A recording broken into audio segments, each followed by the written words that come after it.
Alshammari has so much ground to make up here. 7-0 down. Yeah, this 2's going to hold up, but the pink 4's going to block it. Pretty easy safety behind the 9. And Jayson did say he's changed his break a hair. Talked to him about that before the match. He's taken just a little speed off from what he was doing earlier this year, rather. Make sure you don't fluke something in here. That's the only thing. Make sure the odd ball doesn't fall while you're planting the cue ball behind the 9. It's going to be a difficult hit. He's done well with the cue ball, and there's a few impeding balls. Like, is the pink 4 in the way of the 2-rail escape around the 8? It's pretty close. This is probably a higher percentage to give up ball in hand than to make the hit.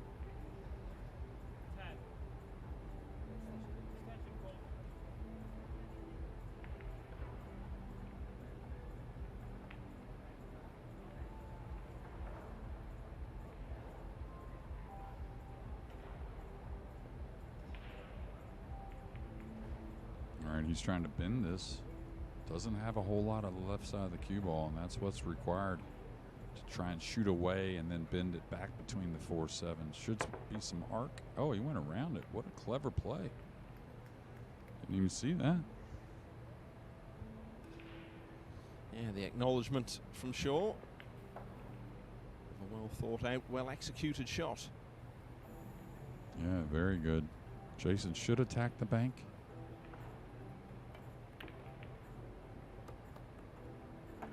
Just got such a good touch, and you know, in golf they say he's got soft hands, and I think that definitely applies to Jayson on the pool table and the golf, really. He's been spending a lot of time golfing recently. Swimming as well is something he's been getting big into over the last couple of years. I wouldn't say he's going to be upset, but he's not thoroughly happy with this position play. You could see him there. Yeah, he's just, all right, let's regroup.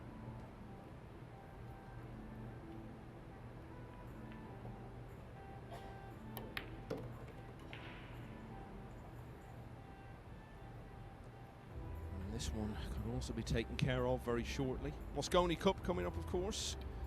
And as we'll call it, Emily Fraser there of Matchroom. But whenever the Mosconi comes around now, we seem to spend a lot of time talking about Jayson Shaw and all the records he's closing in on. He was MVP again last year, so he's just one behind the all-time record, which is held by Niels Feijen, who's been MVP 4 times. He's been on 7 winning Mosconi teams. So again, just one behind the European record, which is held by Feijen, and 2 behind the record for either side, shared by Earl Strickland and Johnny Archer. So lots more history on the line for Shaw at Alexandra Palace in a couple of months' time. But right now he's focused on trying to win his 2nd Hanoi Open. He's already on the brink of winning his first match. He leads 8-0. Well, I loved what I saw right there. Just that position play that he didn't like. You could tell he wasn't too happy about it, but he, you know, kind of regrouped, got the focus, made a nice shot on the 4 from distance, and now 8-0 lead.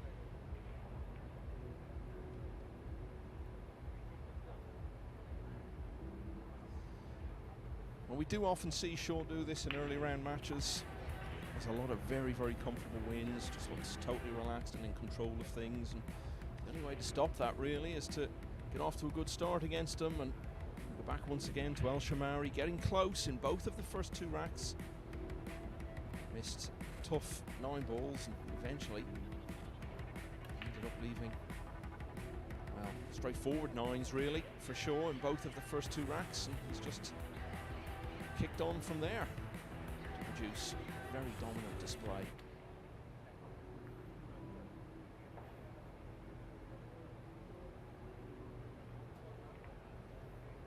Assuming he is on the Mosconi team again, that will be his 10th time playing in it. And he'll just be one behind Steve Davis then for the record for most Mosconis played in by any British player.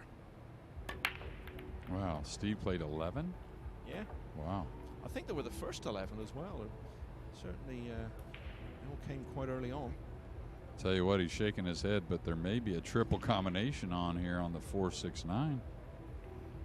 This replay should show us if it's got a chance, but I don't think it's that far off. I really don't.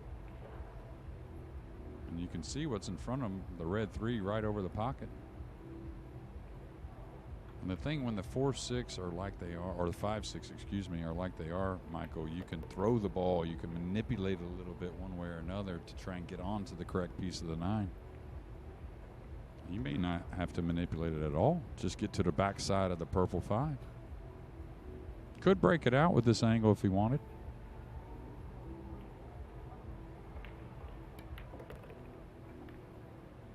Yeah, that's probably the prudent play.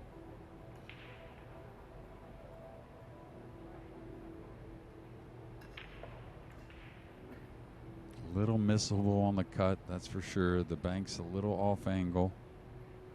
May see him play this all the way down.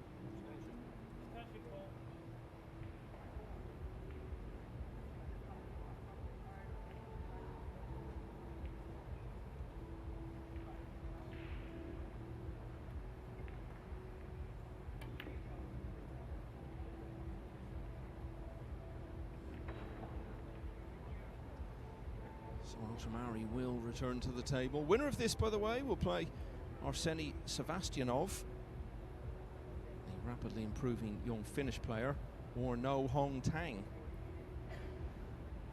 They're just getting their match started at the moment.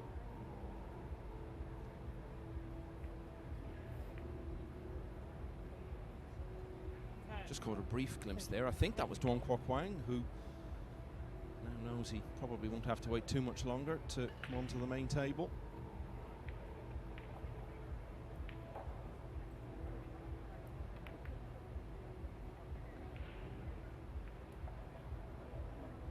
And I understand the two-way, you know what I mean? But I think right there you got to ignore the cue ball a little bit and give your best effort to make that combination. I mean,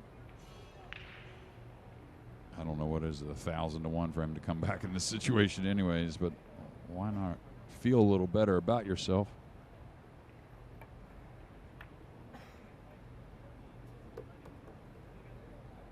$1,000? You're not going to get many takers at those odds, Jay. You think it would have been more? Yeah. 1,001. What, to win the match from this position? Yeah. 1,001 is pretty big odds. It is, I guess. Win or break.